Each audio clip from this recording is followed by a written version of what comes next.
Hi. When you think of yourself, you may think of yourself based on what you do in your life. So you identify yourself by your profession. You call yourself a doctor, a writer, a painter.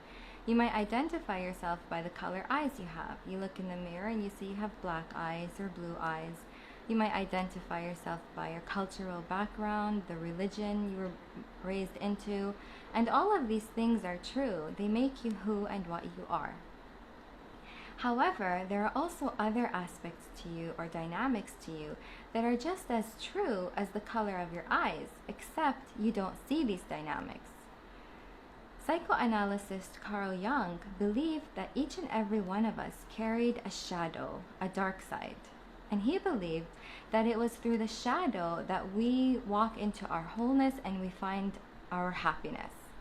He believed that it wasn't by imagining figures of light that we become happy and whole, but rather by looking into our darkness and seeing what's inside of our darkness, bringing it out into the light and becoming conscious of it.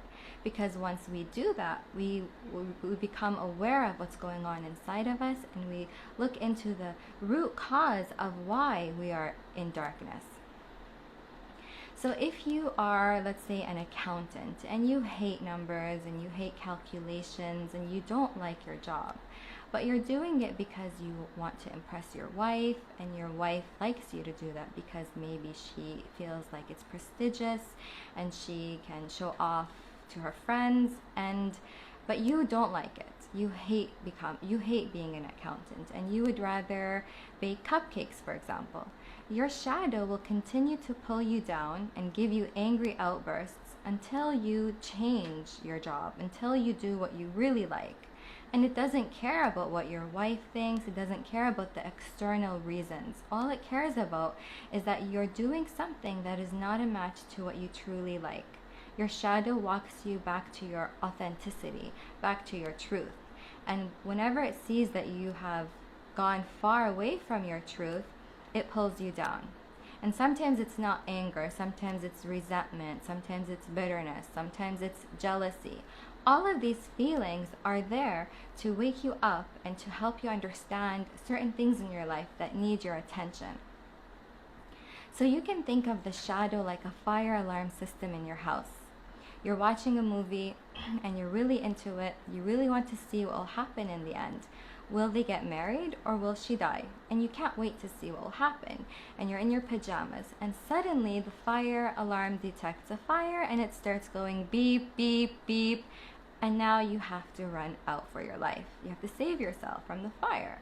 But that means you will not get to see what happens in the end of the movie, and that means you will have to go out in the freezing cold. And maybe your neighbors will talk about you and say stuff like, this guy is crazy, he's out in the cold, look at the time of night it is, and they go on and on. But they are talking about you because they themselves are in shadow. If they were busy with their lives, they wouldn't be talking about you. And besides, they don't know that you ran away from a fire, so you shouldn't really think about what they're thinking. So the fire alarm saved your life.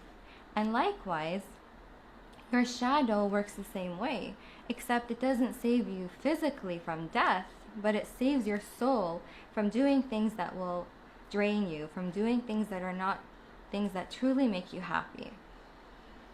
So once you start doing things that will help you out of your shadow, like changing the job and finding the job that you really like, then you will not be pulled down by your shadow. And so once you are not pulled down by your shadow, you begin seeing other aspects of you, other dynamics to you, like your intellect, your creativity, the love part of you. And now you're exploring other parts of you. And so you're busy cultivating those parts of you. And then you finally become what you are. You walked into your truth. You walked into your fullness. And you do what Friedrich Nietzsche said. Become what you are. And what you are is so much more than your shadow. Your shadow is not something that you should stay in or consider you. You shouldn't consider yourself angry all the time. Your anger is just there to alert you. It's there to tell you that something in your life needs a change. Or it could be depression, it could be sadness, anything that is waking you up.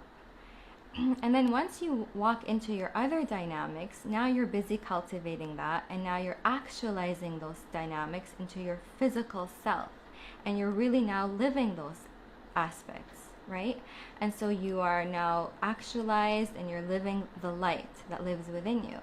And that's how you move into the light of God. Because just like Rumi says, to find the beloved, you must become the beloved. So for you to find the light of God, you must first find the light within yourself. And you can't find the light within yourself if you are always in shadow. So it's very important for us to examine our lives, to understand the things that we are doing, why we are doing them. Are they truly giving us happiness? Are they truly making us feel fulfilled? If they are not, then that means we need to make a change. Then that means we're going to be pulled by our shadow. And that's not what we want. We want to move to other parts of us, other dynamics to us, so that we can live the light of God and live our truth. So if you are someone who's abused by your husband, and your husband hits you and he pushes you to the ground, and you just sit on the ground and you just think of how, you imagine figures of light to save you. Now what you're doing is you're just letting yourself get beaten. But what you have to do is you have to look into your shadow. You're having now angry outbursts because your shadow knows that goes against yourself. It knows that you need to be honored, you need to be respected, and so now it's filling you up with anger. And so you use that anger to stop that husband from hitting you, to stop him, so you can find a coffee table or whatever and use that anger to stop him by throwing it at him, so that he understands that he's not allowed to push you on the floor. And by doing this, you find victory. You don't find yourself defeated, and so you live victoriously. You live your truth. And that's the purpose of your shadow. It's to awaken you. It's to prevent you from living the harm, prevent you from living things that are not your truth. And that's how you walk your way to your fullness, to your wholeness, and to your authenticity. And you become who and what you really are. You become the light that's really inside of you. And you don't become just the shadow. And what happens is, if you ignore the shadow, or if you don't pay attention to it, you repress it. You're having these angry outbursts, or you're having these depressive feelings, and you're just pushing them down. You're pushing them down. What you're doing is that you're not pushing them down. You're not ridding yourself of them. You're allowing them to expand. And once they expand and they expand and they expand, what happens is you no longer are feeling one part of you. You're not feeling your shadow aspect. Now you're allowing it to dominate your being. And now you no longer are feeling angry, but now you have become anger itself. Or you have become sadness itself. So now you're not just feeling that, but now that's you. It becomes a noun, and that's what you are embodying. Or you become the Joker. You go and you start killing everyone. And that's when we don't respond to our shadow. That's when we ignore it. We let it just expand, right? And that's not what we want to do, because then we don't live our truth. We don't live our fullness. We don't find meaning. We don't actualize the good dynamics, or the faculties that are within us, the light faculties within us. We no longer actualize them into our being, and we no longer live them. And so we miss out on life, right? And just like the Holy Book says, in order for God to change a people or to change a nation, they must first change what's in themselves. They need to work on their shadow. They need to work on the darkness that's within them. If we don't move away from the darkness or find the light, then we will continue to live in the darkness, and then we just won't be living fully, and we will miss out. So it all starts with us. It all starts with how we are feeling.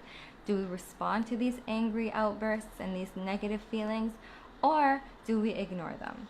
And I hope we choose not to ignore them. I hope we choose to listen to them and understand why they are there, to look for the root cause of them and make the necessary changes in order for us to live our truth, and in order for us to live meaningful, fulfilled lives. Thank you so much for listening, and have a wonderful day.